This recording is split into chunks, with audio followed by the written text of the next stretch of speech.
Welcome to the Tech Egg. Don't get scrambled. Enjoy the video. You start by preparing the exact spot where the penguin will stick. Clean the tile or glass with an alcohol wipe so the adhesive bonds. Do this now because oils ruin grip. Once done, let it dry for 5 to 10 minutes and make a small pencil dot to align the holder vertically. You want the beak level and reachable, so position at eye level.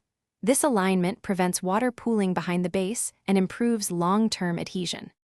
You now apply the adhesive. If using a pad, trim it to match the holder base so edges don't lift. If using silicone, apply a thin, even bead around the perimeter and a few dots in the middle for sheer strength. Once applied, remove backing and press the penguin firmly, center first, then press outward, holding for 30 to 60 seconds to squeeze out air.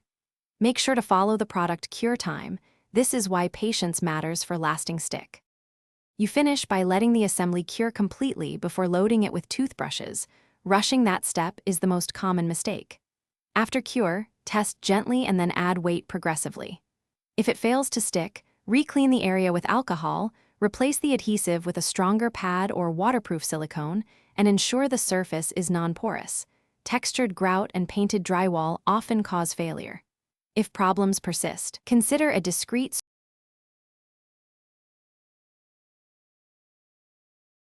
Thanks for watching. Consider subscribing if I helped unscramble your problems.